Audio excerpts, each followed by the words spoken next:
నమస్తే. కల్వకుంట్ల చంద్రశేఖరరావు కలల ప్రాజెక్ట్ అయినటువంటి కాళేశ్వరంలో అనేక రకాలైనటువంటి అవినీతి జరిగింది. కాళేశ్వరం ప్రాజెక్టులో ఉన్నటువంటి మేడిగడ్డ, అన్నారం, సుందిల్ల సంబంధించినటువంటి బరేజ్లలో పెద్ద ఎత్తున కూడా అవినీతి జరిగింది. దానికి సంబంధించినటువంటి కట్టడాల్లో అక్రమాలు జరిగినాయి, నాణ్యత లోపించింది అనేది ప్రధానమైనటువంటి ఆరోపణ. కల్వకుంట్ల చంద్రశేఖరరావు చెప్పేదేమో అది నా కళల ప్రాజెక్టు, దానితోటి 1 కోటి ఎకరాలకు నీళ్లు అందించేటువంటి ప్రయత్నం చేసిన, ఒక భగీరథ ప్రయత్నం చేసిన ఇది కల్వకుంట్ల చంద్రశేఖరరావు అతి ప్రతిష్టాత్మకంగా తీసుకున్నటువంటి ప్రాజెక్ట్ అనేది బీఆర్ఎస్ పార్టీ సంబంధించినటువంటి నేతల వాదన. అది కాళేశ్వరం కాదు, అది కూలేశ్వరం అని చెప్పేసి ప్రతిపక్షాలు విమర్శించినాయి.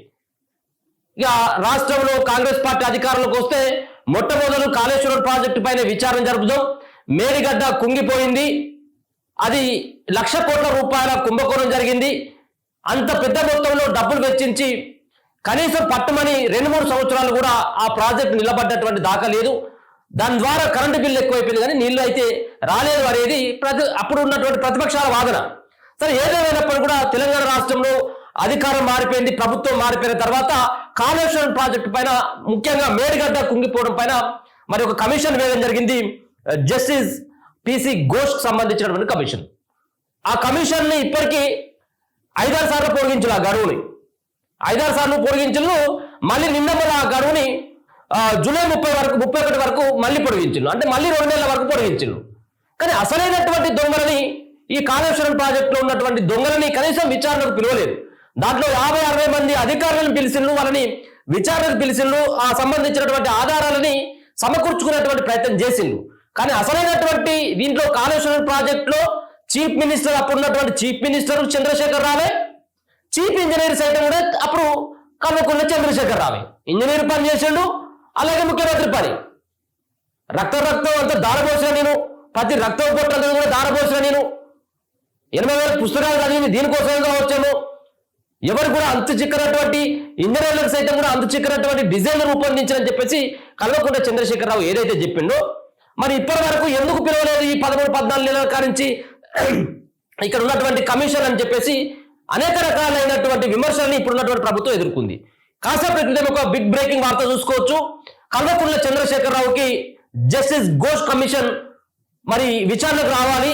5వ తారీఖున, వచ్చే నెల 5వ తేదీన మా ముందుకు హాజరు కావాలంటూ నోటీసులు ఇవ్వడం జరిగింది. కేసీఆర్ తో పాటు అప్పుడు ఇరిగేషన్ శాఖ మంత్రిగా పనిచేసినటువంటి హరీష్ రావు, అలాగే ఆర్థిక శాఖ మంత్రిగా పనిచేసినటువంటి ఈటల రాజేందర్ 5వ తారీఖు ఖచ్చితంగా మీరు రావాల్సిందే, మీరు ఖచ్చితంగా కూడా మీరు ఈ విచారణని ఎదుర్కోవాల్సిందే అని చెప్పేసి ఒక పక్కన ఆయనకు నోటీసులను పేర్కొనడం జరిగింది. మరి విచారణ ఎదుర్కొన్న తర్వాత, గతంలో నేను విచారణకు రాను, నేను ఎందుకు వస్తా విచారణకు అని చెప్పేసి ఆయన కోర్టును ఆశ్రయించాడు కేసీఆర్.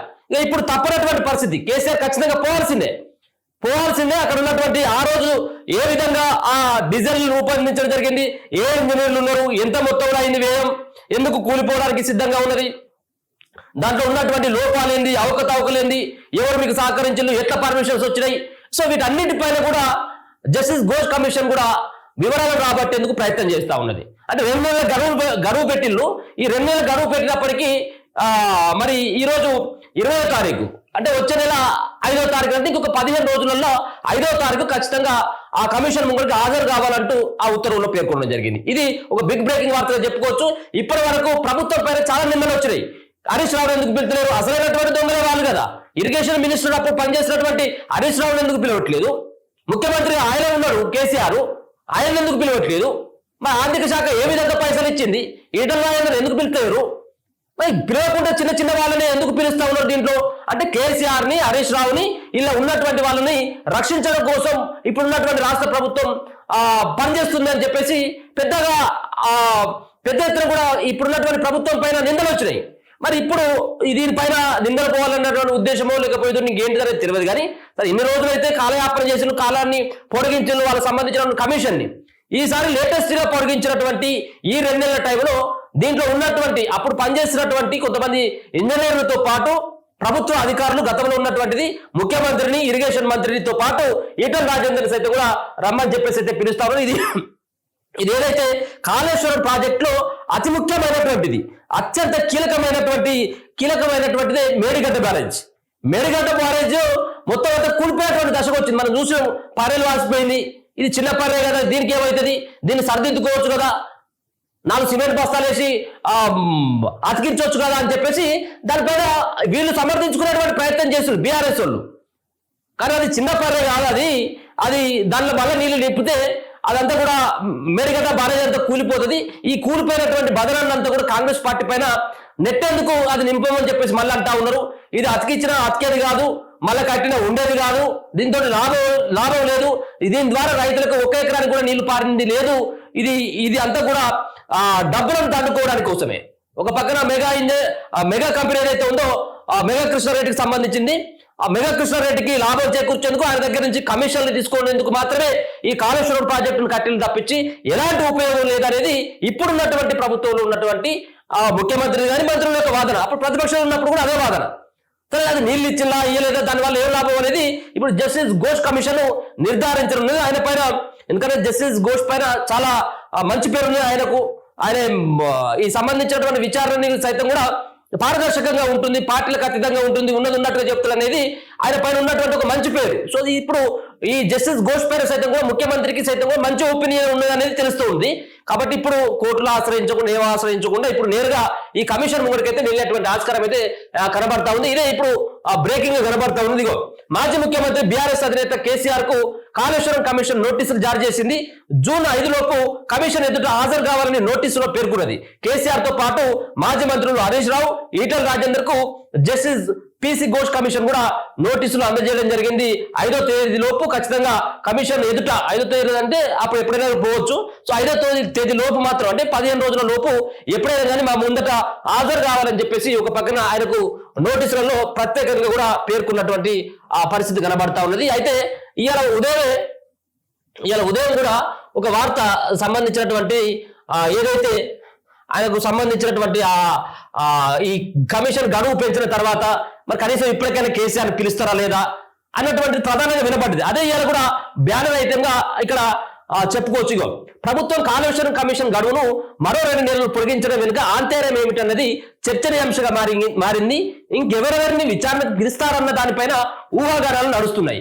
అప్పట్లో అధికారులను విచారించిన తర్వాత కాళేశ్వరం ప్రాజెక్టుపై ప్రభుత్వ విధాన నిర్ణయాలకు సంబంధించి నాటి సీఎం కేసీఆర్, నాటి ఇరిగేషన్ మంత్రి హరీష్ రావు, నాటి ఆర్థిక మంత్రి ఈటల రాజేందర్ విచారణకు పిలుస్తారన్న వార్తలు వచ్చాయి.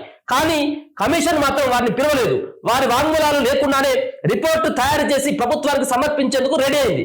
సో మొత్తానికి వాళ్ళు లేకుండానే ఈ కమిషన్ సైతం కూడా ఈ రిపోర్టును తయారు చేసి ఇవ్వాలని చెప్పేసి ప్రయత్నం చేసింది. కానీ ఇక్కడ అసలు వచ్చినటువంటి చిక్కు ఏంటంటే, అసలైనటువంటి దొంగల వాళ్ళకు సంబంధించిన వాంగ్మూలం లేకుండా ఏ విధంగా రిపోర్ట్ ఇస్తారు, రేపు ప్రభుత్వం కూడా బదలమయ్యేటువంటి అవకాశం ఉంటుంది. కాబట్టి దీంట్లో సమాలోచన చేసి ఇవాళ రేపు ఈ జస్టిస్ ఘోష్ కమిషన్ సంబంధించినటువంటి రిపోర్టు రేపు ఎల్లుండి ప్రభుత్వానికి చేరేదే. కానీ ఇప్పుడున్నటువంటి ప్రభుత్వం కొంత అలర్ట్ అయింది. ఇది వాళ్ళని విచారణకు పిలవకుండా, అసలైనటువంటి దొంగలను విచారించకుండా మరి అక్కడ కింద వీళ్ళు ఇచ్చినటువంటి ఆదేశాలను పాటించినటువంటి అధికారుల పైన చర్యలు తీసుకొని వాళ్ళు ఇచ్చినటువంటి వాంగ్మూలం నమోదు చేయడం ద్వారా ప్రభుత్వానికి వచ్చేటువంటి ఇబ్బంది ఎక్కువ ఉంటుంది అన్నటువంటి ఉద్దేశంతో 2 నెలల గడువు పెంచి వాళ్ళని ఖచ్చితంగా పిలువమని చెప్పేసి ఒక పక్కన 2 నెలల సంబంధించినటువంటి గడువును పెంచుతూ మరి ఏదైతే ఇరిగేషన్ శాఖ ముఖ్య కార్యదర్శి అయినటువంటి రాహుల్ బొజ్జా నిన్న ఉత్తర్వులు కూడా జారీ చేయడంతో ఈ 2 నెలలకు సంబంధించినటువంటి టైం తీసుకోవడం జరిగింది. అయితే వాళ్ళు ఎందుకు పిలవలేదు, వారి ఆంగ్మూలాలు లేకుండానే రిపోర్ట్ తయారు చేసి ప్రభుత్వానికి సమర్పించేది కూడా రెడీ అయినట్టుగా తెలుస్తా ఉన్నది. రిపోర్ట్ సమర్పించడానికి ముందు కమిషన్ లీగల్ ఒపీనియన్ తీసుకున్నట్లు కూడా తెలిసింది అన్నట్టు. అదే లీగల్ ఒపీనియన్ కూడా, ఒకవేళ మీరు రిపోర్ట్ ఇస్తా ఉన్నారు బాగానే ఉంది, కానీ మరి వాళ్ళే లేకుండా ఎట్లా ఉంటుంది అని చెప్పేసి లీగల్ గా కొన్ని పాయింట్లు రేజ్ చేయడంతో వాళ్ళను మళ్ళీ పిలవాలన్నటువంటి ఉద్దేశంతో 2 నెలల టైం తీసుకున్నట్టు తెలుస్తా ఉంది. కమిషన్ క్రాస్ ఎగ్జామినేషన్ లో దాదాపు అధికారులందరూ అప్పుడు ప్రభుత్వ నిర్ణయాలకు తగ్గట్టుగానే నడుచుకున్నామని చెప్పారు. ఈ క్రమంలో కేవలం అధికారుల స్టేట్మెంట్ల ఆధారంగానే రిపోర్టు సమర్పిస్తే లీగల్ గా సమస్యలు వచ్చే అవకాశం ఉందని, విధానపరమైన నిర్ణయాలు తీసుకున్న స్టేట్మెంట్లు రికార్డు చేయాలని కమిషన్ అభిప్రాయానికి వచ్చినట్లు సమాచారం. ఈ నేపథ్యంలో కేసీఆర్, హరీష్ రావు ఇలా ఉదయం ఈ వార్త. సో దానికి తగ్గట్టుగానే ఈ రోజు జరిగినటువంటి సారాంశం మనకు స్పష్టంగా కనబడతా ఉన్నది. వాళ్ళు ఎవరైతే విచారణను ఎదుర్కొన్నటువంటి అధికారులంతా కూడా మాకేం తెలుసు సార్, పైన ఉన్నటువంటి ముఖ్యమంత్రి చెప్తే మేము పని చేసినాం, ఆ పైన ఉన్నటువంటి మంత్రి పని చేస్తే చెప్పినాం, ఆర్థిక శాఖ పైసలు ఇస్తే మేము పనులు మొదలు పెట్టినాం తప్పించి మాకేం అవసరం, బాస్ ఎట్లా చెప్తే మేము అట్లా విన్నాం, మాదేం తప్పు సార్, చేసిందంటే వాళ్ళే సార్ అని చెప్పేసి మొత్తం అంతా కూడా కేసీఆర్ మీదకి అలాగే హరీష్ రావు మీదకి ఈటల రాజేందర్ మీదకి నెట్టేసిండు. నెట్టేయడం కాదు, అసలైనటువంటి దొంగలు వీలే కదా. సో ఇప్పుడు కేసీఆర్ గా ఇరుక్కున్నట్టేనా లేకపోయినట్టేనా కేవలం విచారణకు మాత్రమే పరిమితం అవుతాడా? 1,00,000 కోట్ల రూపాయల ప్రాజెక్ట్ అది, 1 రూపాయి కాదు 2 రూపాయలు కాదు. రాజుల సొమ్ము రాళ్ల పాలన్నట్టు చెప్పేసి ప్రజలు కట్టినటువంటి పన్నులతోటి ఇలా 1,00,000 కోట్ల రూపాయలు ఈ నీళ్ళ కాళేశ్వరం ప్రాజెక్టు సంబంధించిన నీళ్ళ పోషన్లు దాంతో ఎట్లాంటి ఉపయోగం అయితే లేదన్నట్టు తెలుస్తుంది. సరే ఏదైనా కట్టినా కానీ అవి నిలబడతానే ఆ పిల్లర్లు ఏమన్నంటే అవి కుంగిపోయి పారెలు వాచిపోయినాయి. సో చూద్దాం మరి ఏం జరగనుంది. రేపు మాపు 5వ తారీఖు లోపల ఖచ్చితంగా కేసీఆర్ అయితే అటెండ్ కావాలని చెప్పేసి ఆ ఉత్తర్వులు పేర్కొన్నారు. చూస్తూనే ఉండండి మన తొలి.